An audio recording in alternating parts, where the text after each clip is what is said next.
ഇത് മാക്രി ഗോപാലൻ. ആദ്യകാലത്ത് തവളപിടുത്തമായിരുന്നു തൊഴിൽ.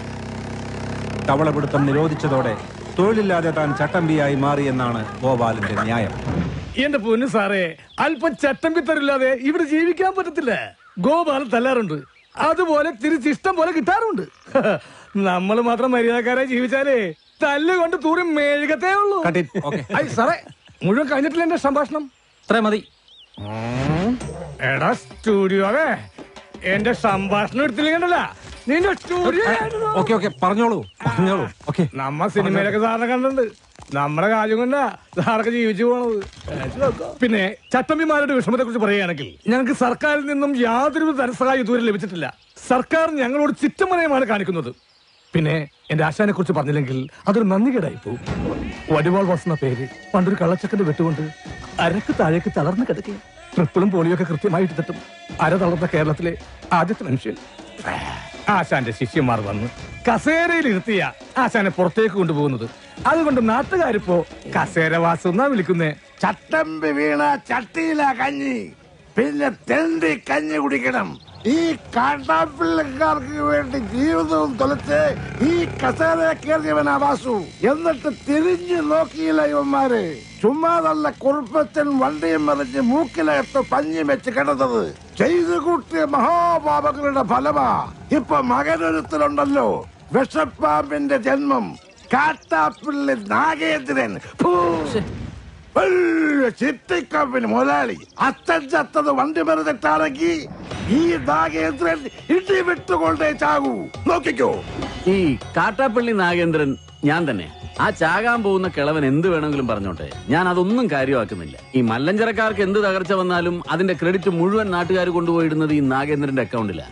പിന്നെ ഈ മല്ലഞ്ചരക്കാരുമായിട്ടുള്ള കേസും വഴക്കും അത് ഞങ്ങളുടെ കാരണവന്മാരായിട്ട് തുടങ്ങിയതാ. അതിന്റെ മത്സരവും വാശിയും ഒക്കെ ഞങ്ങൾ തമ്മിൽ ഉണ്ടായിട്ടുണ്ട്, അത് സത്യമാണ്. അല്ലാതെ ഈ ചന്ദ്രമോഹൻ ഉണ്ണിത്താനെ തകർക്കാൻ ഞാനൊന്നും ചെയ്തിട്ടില്ല. അയാളുടെ ബംഗ്ലാവും തോട്ടമൊക്കെ വിൽക്കുന്നതിന് ഞാൻ എന്തിനാ എതിരെ നിൽക്കുന്നത്? എന്നെ കുറിച്ചുള്ള വെറും ആരോപണങ്ങളാന്നേ. എന്താടാ മല്ലഞ്ചരക്കാരുടെ ബംഗ്ലാവ് പുറനാട്ടുകാരോ വന്ന് കണ്ടിട്ട് പോയി. എന്നിട്ട് നീയൊക്കെ വെറുതെ കൊല്ലണമെന്ന് പറഞ്ഞിട്ടില്ല ഞാൻ. എന്നിട്ട് വിശേഷം പറയാൻ വന്നില്ല.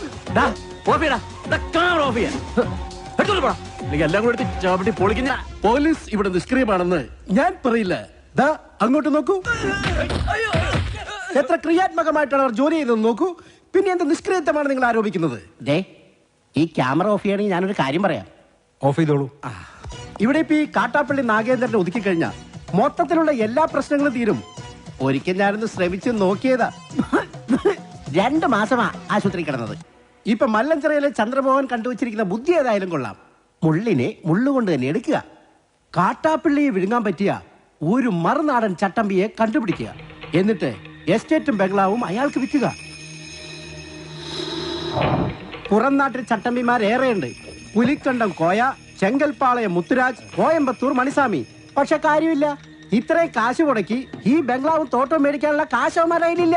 എനിക്ക് കൂടി കമ്മീഷൻ കിട്ടുന്ന ഒരു കാര്യമായതുകൊണ്ട് ഇത്തിരി ബുദ്ധിമുട്ടിയാണെങ്കിലും അവസാനം കണ്ടുപിടിച്ചു. കർണാടകയിലെ പോലീസ് ഫയലിൽ നിന്നാ തപ്പിയെടുത്തത്. കക്ഷിയുടെ പേര് വീരേന്ദ്ര മല്ലയ്യ. 37ഓളം തല്ലുകേസുകൾ.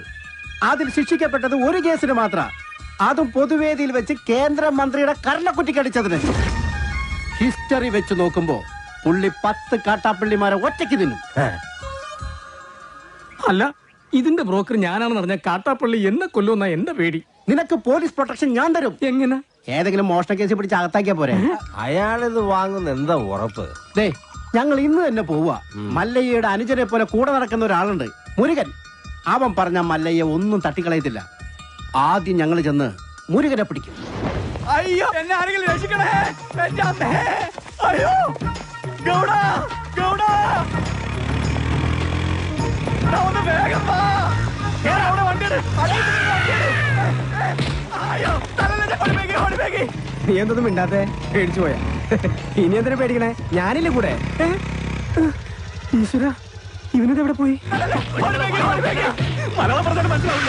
അവനെ മുട്ടേടി, അവനെ തൊട്ടുവരുത്.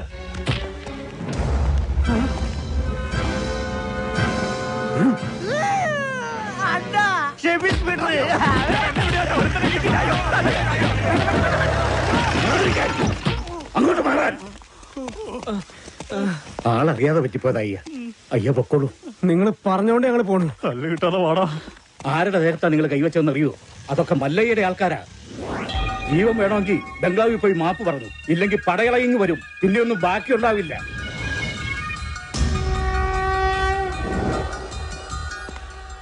ഇവൻ എന്ത് പറ്റിയെന്നാ നിന്നോട് ഒന്ന് പറഞ്ഞത്? ബൈക്കിൽ നിന്ന് വീണെന്ന്. ബൈക്കിൽ നിന്ന് വീണു. ഇവനെ തല്ലിയ ആളുകൾ മാപ്പി വയ്ക്കാമെന്ന് നിപ്പുണ്ട്. തല്ലിയപ്പോഴാണല്ലോ ബൈക്കിൽ നിന്ന് വീണത്. മിണ്ടരുത്. അപ്പൊ നിങ്ങൾ ഇവിടെ വരുന്നതിന് മുൻപേ നിങ്ങൾ കാട്ടുപുളി കൊട്ടേഷൻ ഇവിടെ വന്നു. കാട്ടുപുളിയല്ല, കാട്ടാപ്പിള്ളി. എന്ത് പുളിയാണെങ്കിലും ആ കളി ഇവിടെ നടക്കില്ല. ഞങ്ങള് മുരുകനെ പോയി കണ്ടിരുന്നു. മുരുകനാ പറഞ്ഞത് ഇവിടെ വന്ന് സങ്കടം പറഞ്ഞ മല്ലയ്യ കേൾക്കുന്നു. സങ്കട കേൾക്കാൻ ആനന്ദ രാജാവാ. ആ കാട്ടാപ്പിള്ളി വിൽക്കാൻ സമ്മതിക്കുന്നില്ലെന്നേ. നിങ്ങൾ പോലീസിൽ പോയി പറ ചേട്ടാ. പോലീസ് അവിടെ ഒരു പുല്ലും ചെയ്യില്ല. എന്തായാലും മല്ലയ്യ അത് വാങ്ങണം. വേണമെങ്കിൽ പറഞ്ഞതിന് ഒരു 5 ലക്ഷം കുറച്ചോ. നനക്ക് വേണം. ഇവിടെ അടി കുത്ത് വെട്ട് ഒളിഞ്ഞ് നേരമില്ല. വെട്പിടി വീടിമാരായ അതെല്ലാം തലനോവ്. ഉപേക്ഷ പറയരുത് സാർ. മല്ലയ്യ വേണ്ടെന്ന് പറഞ്ഞാ വേണ്ട. നിങ്ങൾ പോണം. തീരുമാനത്തിൽ എന്തെങ്കിലും മാറ്റം ഉണ്ടെങ്കിൽ ദേ ഈ നമ്പറിൽ വിളിച്ചാൽ മതി. ആദ്യത്തെ നമ്പർ എന്റെ അല്ല, രണ്ടാമത്തെ നമ്പർ ഇവന്റെ അല്ല. എന്നാലും വിളിച്ചാൽ കിട്ടും.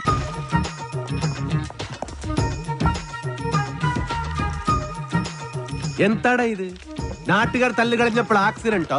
വല്ല വിമൻസ് കോളേജിന്റെ വയലോട്ട് നോക്കി വണ്ടി ഓടിച്ചാണ്. അച്ഛനൊന്ന് ചുമ്മാ ഇരിക്കുന്നുണ്ടോ? വിമൻസ് കോളേജ് കഴിഞ്ഞപ്പോഴാണ് സംഭവം ഉണ്ടായത്. ഞാൻ പരമാവധി വണ്ടി ഒതുക്കിയതാ. പക്ഷെ ലോറിക്കാരൻ ബ്രേക്ക് ഇല്ലാതുകൊണ്ട് കയറ്റിയതാ. എന്നിട്ട് അമ്മ നിർത്താതെ പോവുകയും ചെയ്തു. ബോധമില്ലാതെ വഴി കിടക്കായിരുന്നു. നമ്മുടെ ലക്ഷ്മി ഡോക്ടറാ ഇവിടെ കൊണ്ടുവന്നാക്കിയത്. കുഴപ്പ വല്ലതും ഉണ്ടോടാ? ഏയ് ഒരു കുഴപ്പം അല്ല, ഒരു കുഴപ്പമില്ല. ഏപാടാ നീ കള്ള പറയുന്നെങ്കിലോ നാ ഡോക്ടറെ ചോദിക്കട്ടെ. ഇവനിനി ആ നാട്ടിൽ ചെന്ന് എന്തെല്ലാം കുഴപ്പങ്ങൾ ഉണ്ടാക്കുമെന്തോ. വാ തുറന്ന അച്ഛന് നല്ല ഒന്നും പറയാനില്ലേ? നല്ലത് എന്തെങ്കിലും ചെയ്താലല്ലേ പറയാൻ പറ്റൂ. അവൻ നല്ലാകും. ഇവിടെ നിന്ന് മാറി നിന്ന കണ്ടിത അവൻ നല്ലാകും. പിന്നെ കൂടെ ഞാനിൽവാ. അതാ എനിക്ക് പേടി. ഇവൻ ഓരോ കുരുത്തക്കേടുകളും ചടി മേടിക്കും, അല്ലേ അത് ചോദിക്കാൻ ചെല്ലും. അതാണല്ലോ പതിവ്. അതേർലേ നാട്ടുകാർ നിന്നെ തല്ലിയ കാരണ അതൊരു നിസ്സാര കാര്യ. ഒരു ലവ് ലെറ്റർ കൊടുത്തേനാ. ഈ പ്രായത്തിലോ ആരെങ്കിലും ലവ് ലെറ്റർ അയക്കുമോ? ഇമെയിൽ അയക്കണ്ടേ? ഓർക്ക കൊള്ളാം, നല്ല ഉപദേശം. അവനൊരു പെണ്ണ് ഇഷ്ടാക്കിതരേ അതിന് തള്ളേണ്ട കാര്യമുണ്ടോ? നിന്നെ തള്ളിയത് ആര്? കുടുങ്ങി അപ്പനാ അണ്ണനാ? അപ്പനും അല്ല അണ്ണനും അല്ല, പെണ്ണിന്റെ കെട്ടിയോനാ. കല്യാണം കഴിഞ്ഞതാണെന്ന് ഞാൻ അറിഞ്ഞില്ല. അതെ, ഇവനെ ഇങ്ങനെ വിട്ടിട്ട് കാര്യമില്ല. നല്ലൊരു പെണ്ണിനെ കണ്ടുപിടിച്ച് ഉടനെ കല്യാണം നടത്തണം. ഏയ് അതൊന്നും നടക്കില്ല. മല്ലയ്യ കഴിക്കാതെ ഞാൻ കല്യാണം കഴിക്കില്ല എന്നൊരു ദുർബല നിമിഷത്തിൽ സത്യം ചെയ്തു പോയി. നിൻಗೆ സത്യം ചെയ്യ അവർ പറഞ്ഞു. നീ സത്യം ചെയ്താ നീ കല്യാണം കെട്ടണം. ഞാൻ കല്യാണം കെട്ടില്ല. നന്ന കല്യാണം എല്ലാം ശരിയാക്കി വന്നപ്പോ ജയിലിൽ പോയി മടങ്ങി വന്നപ്പോ പെണ്ണ് 2 പ്രസംഗിച്ചു. പ്രസംഗിച്ചുവല്ല, പ്രസംഗിച്ചു. വീണ്ടും എല്ലാം ശരിയാക്കി വന്നപ്പോ വീണ്ടും ജയിലിൽ പോയി. രണ്ടാമത് ജയിലിൽ പോയത് അതേത് കേസ്? അത് കെട്ടാ പോണ പെണ്ണ്. അവള് നക്സലേറ്റു, രോഹിണി നച്ചപ്പ. അന്ന് ഞാൻ സബത ചെയ്തു, ഞാൻ ഇനി കല്യാണം കട്ടില്ല. ഉപദേശിക്കാണെന്ന് തോന്നരുത്. കാര്യസ്ഥന്റെ ജോലിയാണെങ്കിലും പലപ്പോഴും ഒരു അച്ഛന്റെ സ്ഥാനം തരുന്നോണ്ട് പറയാ, ഒരു കുടുംബവും ജീവിതമൊക്കെ മല്ലയ്ക്കും വേണ്ടേ? ഈ അനാഥം മല്ലയ്യെങ്ക നീവേ അപ്പ തമ്മ അമ്മ കേൾസ്തവനും. അങ്ങനെ ഒന്നും പറഞ്ഞ് ഒഴിയാൻ നോക്കണ്ട. മല്ലയ്യയുടെ തലയിൽ വരച്ചിട്ടുണ്ടെങ്കിൽ മല്ലയ്യ കത്ത് ചെമ്പട്ട നാട്ടി നല്ലൊരു പെണ്ണുണ്ടാവും.